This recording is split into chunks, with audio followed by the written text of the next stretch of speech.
Your website's ready to go. All you need to do is show it to people. So, let's see. You'll want to set up some chairs, schedule show times, sell tickets, or you could just put it on the internet, I guess. But how do you do that? First, you need a place to put your website online. We refer to this as your web space, your own personal homestead on the internet. Your web space exists on a server, a computer that's hooked up to the internet all the time. Unless you have your own server, you'll probably need to get some web space from a web hosting service. A web host is a company that provides server space and other web services to people who don't have their own servers. It's like renting an apartment in a large building. You can store any files you'd like into the space and tell people the address so that they can stop by and take a look. There are plenty of companies online that would be happy to host your website. Some will even do it for free. But there's a catch. Most free web hosting services will add some sort of banner ads to your website to pay for the cost of the servers. Banner ads are advertisements placed at the edges of your page.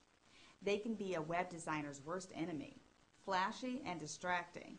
Also, some free web hosts will have restrictions on how many visitors you can have per day.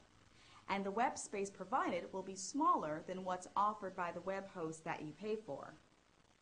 However, if you don't want to pay for web hosting, free web hosts are a good, reliable option. And if you're unsure about whether or not your website is going to work out, you won't risk any money. Some popular free web hosts include GeoCities, Tripod, and for students and teachers, think.com. If you're willing to pay for web hosting, that's great, but you shouldn't rush into that decision. Before you go purchase web hosting, you might want to check with your ISP and find out if any web space is included with your internet service plan. Most large ISPs like AOL or MSN will have some sort of basic service provided and ready for you to use. The important things to know about any potential web host are how much server space and how much bandwidth they provide. Server space refers to the amount of disk space you'll have on the server to store all your files. Most web hosts will provide at least 100 megabytes of space, which is more than enough, but check with yours just to be sure. If there are only 5 or 10 megabytes available, that might not be enough. Bandwidth is the rate at which data is transmitted over the internet. With web hosting, bandwidth refers to how fast your web host will transmit your website to a visitor's computer. Because bandwidth is not unlimited, your web host will often restrict how much web traffic your website can receive in a given time period. Free web hosts like GeoCities will limit the amount of bandwidth you can use in one day.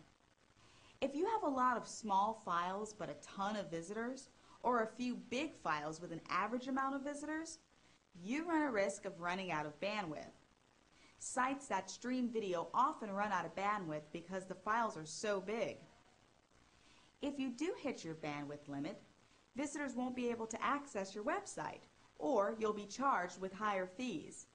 So it's important to make sure that you'll have enough bandwidth to cover your needs. Usually, though, the average amount of bandwidth is more than enough.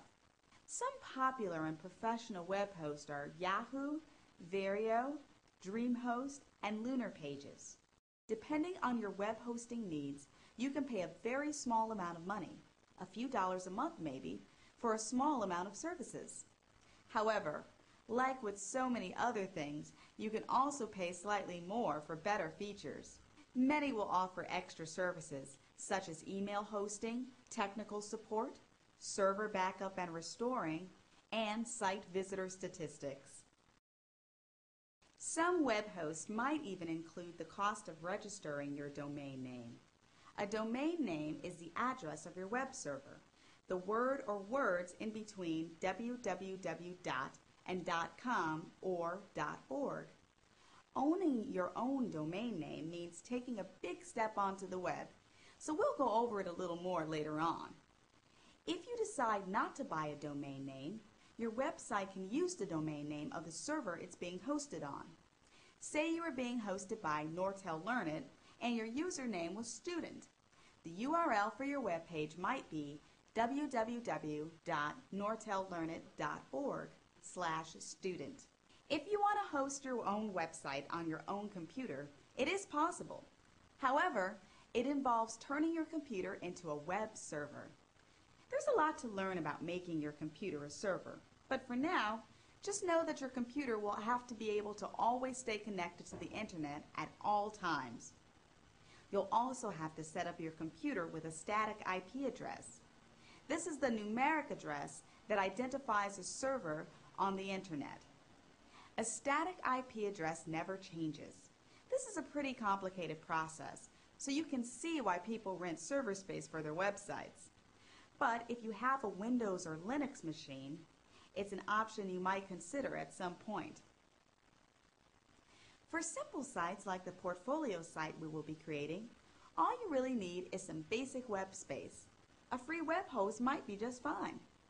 But it's important to keep your options open. Sure, today you're just putting your portfolio online, but tomorrow you could be launching your very own .com empire. It's the internet after all. Things move pretty fast.